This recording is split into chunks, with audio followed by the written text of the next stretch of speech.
Hey everyone, welcome back to the channel.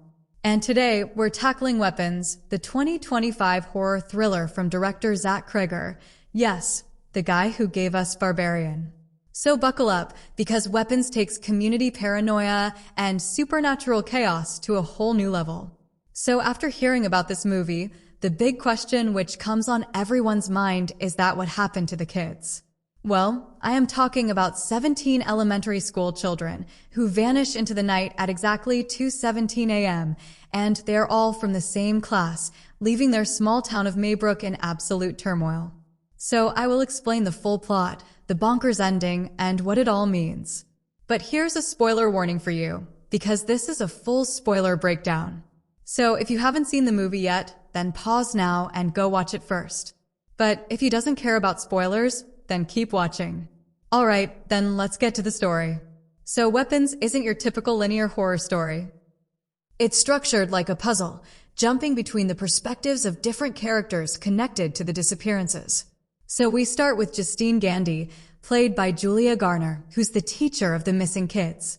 She's dealing with furious parents blaming her, and she also has a messy personal life, and even she has her own suspicions, like something supernatural is at play.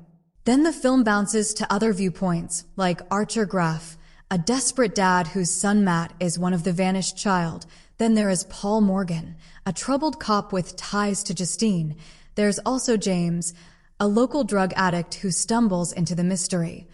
And lastly, there is Marcus, the school principal trying to hold everything together.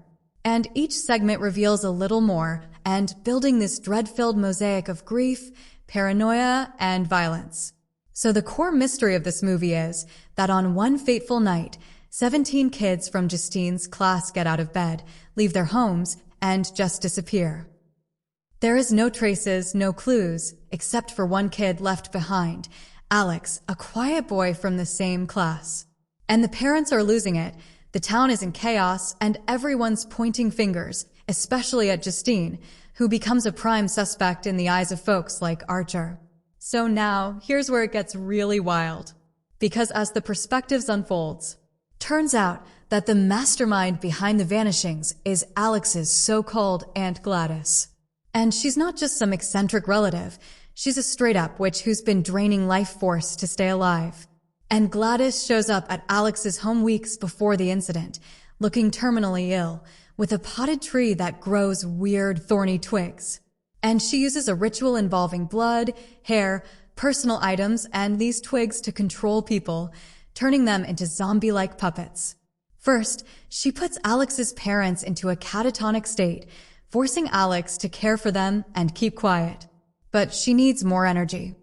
So, she threatens Alex into stealing personal items, like name tags from every kid in his class. Then at 2:17 a.m., she performs her spell, summoning all 17 children to Alex's house. Actually, they're not kidnapped in the traditional sense. They're enchanted, marching straight into the basement where Gladys keeps them in a trance, slowly feeding off their life force to heal herself. And that's what happened to the kids. They were lured by witchcraft, hidden right under the town's nose, and used as human batteries. Yes, it's horrifying stuff. And we see flashes of this earlier, like when Justine peeks through Alex's window and spots his parents frozen on the couch, or when Principal Marcus confronts Gladys and ends up under her control. Then things escalate in the third act, when Justine and Archer team up after realizing she's innocent. Then they storm Alex's house, facing off against Gladys's attack dogs and possessed adults like Paul, James, and Alex's parents.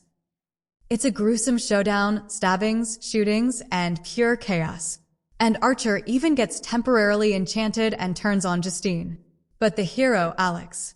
The kid's been watching Gladys's rituals, so he grabs a lock of her hair, wraps it around one of her twigs, and snaps it, turning her own magic against her. And suddenly, the 17 kids in the basement snap out of their trance.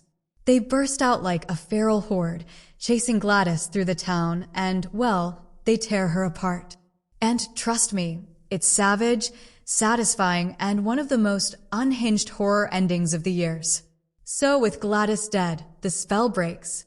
And a voiceover from one of the kids reveals that all 17 children were returned home.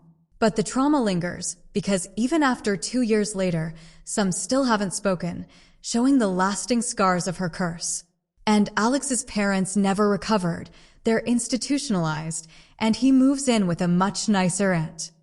But Archer reunites with his son, and Justine is cleared, but the town is forever changed. So, what's the deeper meaning behind all of this? Actually, director Zach Cregger has said that it's not a big societal allegory, like a school shooting metaphor or a jab at suburban life. But it's more personal, drawn from his own experiences with trauma and how individual pain can feel universal. And that's why the film's themes of stolen innocence and adult selfishness hit hard, especially with that witch possessing kids' lives for her own gain. So Weapons is a roller coaster, and equally terrifying and clever.